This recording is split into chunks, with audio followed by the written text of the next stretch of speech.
Halo teman-teman. Di video kali ini, kita akan mempelajari bagaimana menulis teks deskripsi berdasarkan struktur dan kaidah kebahasaan yang baik dan benar. Apa sih teks deskripsi? Teks deskripsi adalah jenis teks yang menggambarkan suatu objek, tempat, atau peristiwa secara rinci dan jelas. Pada teks deskripsi juga terdapat struktur di dalamnya. Struktur teks deskripsi yang pertama adalah judul, kalimat topik, dan deskripsi.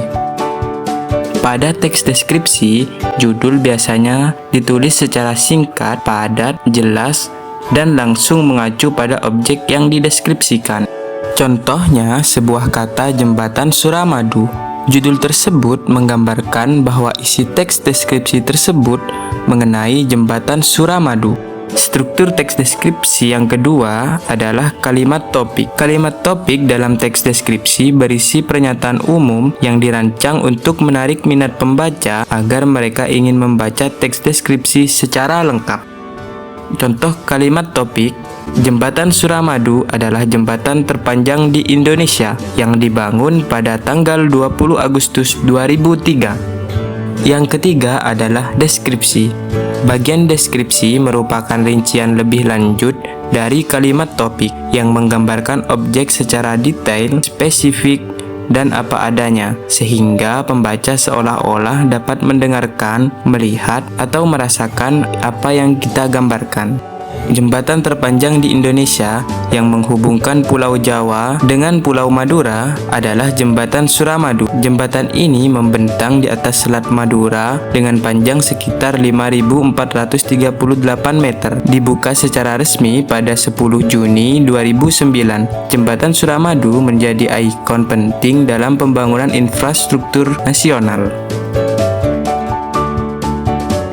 Pada teks deskripsi juga terdapat kaidah kebahasaan. Berikut 4 kaidah kebahasaan teks deskripsi. Yang pertama, kan majas untuk menggambarkan secara jelas. Yang kedua, menggunakan kalimat rincian. Yang ketiga, menggunakan bahasa yang seolah-olah pembaca sedang melihat, mendengar, dan merasakan hal yang dideskripsikan. Yang keempat, menggunakan kata ganti orang. Majas adalah gaya bahasa yang digunakan untuk membuat tulisan lebih hidup, menarik, dan imajinatif. Dalam teks deskripsi, majas seperti majas metafora, personifikasi, atau hiperbola. Majas-majas tersebut membantu menggambarkan suatu objek atau suasana dengan cara yang lebih konkret, sehingga pembaca bisa membayangkan dengan jelas apa yang dideskripsikan. Contohnya, Jembatan Suramadu menjulang seperti naga raksasa yang membentang di atas laut, menghubungkan dua daratan yang dahulunya berjauhan.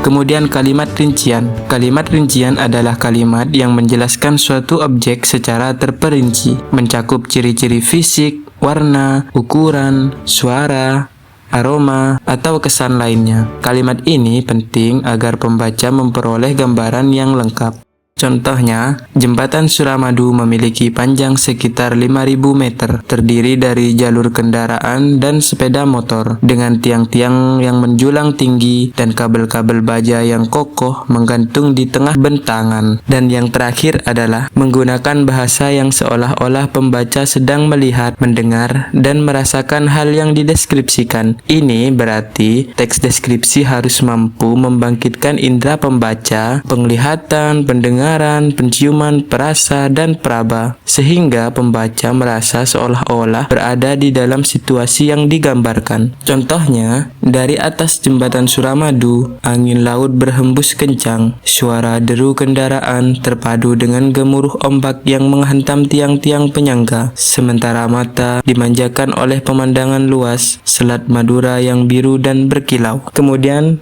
menggunakan kata ganti orang. Ini berarti teks deskripsi harus mampu membangkitkan indera pembaca, termasuk penglihatan, pendengaran, penciuman, perasa, dan peraba, sehingga pembaca merasa seolah-olah berada di dalam situasi yang digambarkan. Selanjutnya adalah langkah-langkah yang digunakan dalam menulis teks deskripsi. Pertama, Menentukan objek yang akan dideskripsikan. Pilihlah objek yang ingin dideskripsikan secara rinci, seperti tempat, benda, atau tokoh.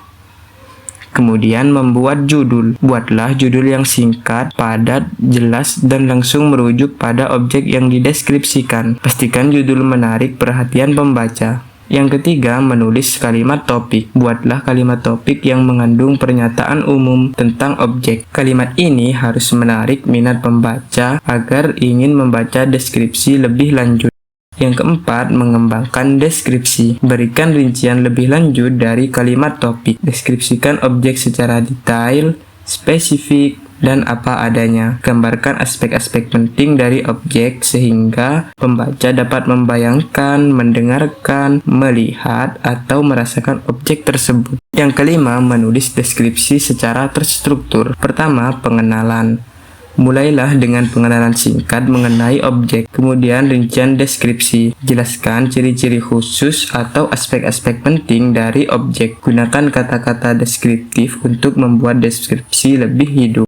Dan yang terakhir, penutup. Tambahkan informasi tambahan yang mungkin relevan atau ringkasan singkat yang menguatkan kesan terhadap objek.